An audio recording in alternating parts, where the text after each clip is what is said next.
Shalom Bapak Ibu Saudara, mari kita ngomongin firman Tuhan. Sebelumnya mari kita berdoa. Tuhan, kami akan ngobrol tentang firman-Mu. Bimbing kami ya Roh Kudus, agar kami bukan saja ngobrol tentang firman-Mu, tetapi kami menjadi pelaku yang setia. Dalam nama Yesus, firman yang hidup, kami berdoa. Amin. Hari ini kita ngopi dari Ibrani 4 ayat 16. Karena itu marilah kita dengan penuh keberanian menghampiri tahta kasih karunia, supaya kita menerima rahmat dan menemukan kasih karunia untuk mendapat pertolongan kita pada waktunya. Demikian firman Tuhan, berbahagialah setiap orang yang mendengar, merenungkan, dan melakukannya. Judul renungan hari ini, datang ke tahta Allah dengan keberanian. Jika saudara dalam kesulitan, apakah saudara merasa mudah atau sulit untuk meminta bantuan? Kebanyakan dari kita ragu-ragu. Mungkin kita merasa malu atau merasa seharusnya kita mampu mengatasinya sendiri. Namun hari ini Tuhan berkata, kamu tidak perlu ragu, kamu tidak perlu takut, kamu tidak perlu memperbaiki dirimu sendiri terlebih dahulu sebelum datang kepadaku. Datang saja, dan bukan hanya datang, datanglah dengan penuh keberanian ke tahta kasih karunia Allah. Kitab Ibrani ditulis untuk orang percaya yang sedang berjuang. Ada yang dianiaya, ada yang lelah, ada yang banyak tergoda untuk menyerah. Ibrani 4 mengingatkan kita bahwa Yesus, imam besar kita, memahami kelemahan kita. Dia telah melalui pencobaan, rasa sakit, kesedihan, dan dia tidak pernah berbuat dosa.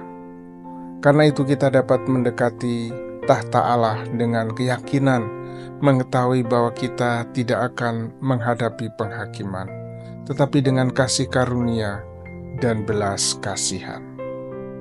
Beberapa hal yang dapat kita pelajari dari bagian firman Tuhan ini. Yang pertama, kita memiliki tahta kasih karunia, bukan penghakiman atau penghukuman. Ini sangat kuat disampaikan oleh firman Tuhan di sini.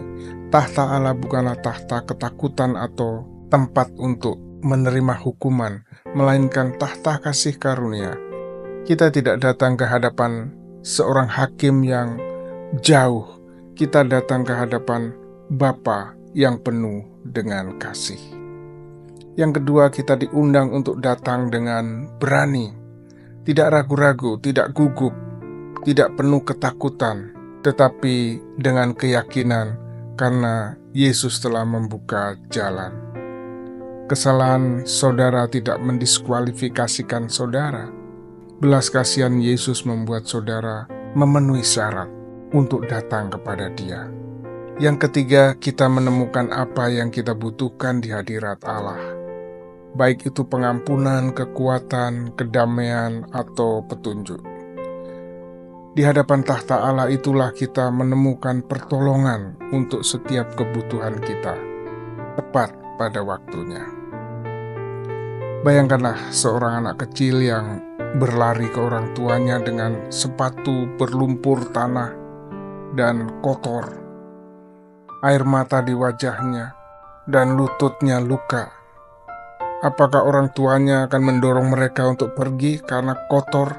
Tidak, mereka mengangkat anak itu, membersihkan, lalu mereka akan menghibur anaknya. Begitulah cara Tuhan menyambut kita. Bukan ketika kita sempurna, ketika kita bersih, tetapi ketika kita jujur dan bersedia untuk datang meminta pertolongan. Saudaraku, berhentilah mencoba membersihkan diri dulu sebelum datang kepada Tuhan. Datanglah apa adanya, jangan biarkan rasa malu atau rasa bersalah menjauhkan saudara dari Tuhan. Kasih karunia Allah sedang menunggu. Biasakan untuk datang kepada Tuhan terlebih dahulu ketika hidup menjadi sulit, bukan nanti ketika segala sesuatu sudah mentok baru kita datang kepada Tuhan. Saudaraku, setiap hari luangkan waktu untuk datang ke hadirat Tuhan. Bawalah setiap pergumulan, kebutuhan, ketakutan, dan harapan saudara kepadanya di dalam doa. Percayalah kepadanya bahwa Allah akan menemui dan merangkul saudara. Mari kita berdoa. Tuhan, terima kasih untuk tahta kasih karunia-Mu. Terima kasih karena Yesus, kami dapat datang dengan berani, tidak takut atau malu. Ingatkan kami setiap hari bahwa ketika kami menghadap, Engkau pasti menerima kami, dan bahwa kami selalu dapat menemukan belas kasihan dan pertolongan saat kami sangat membutuhkan. Tolonglah kami untuk mempercayai-Mu ketika kami datang kepadamu dan merasa tenang di dalam kasih karunia-Mu. Dalam nama Yesus. Amin.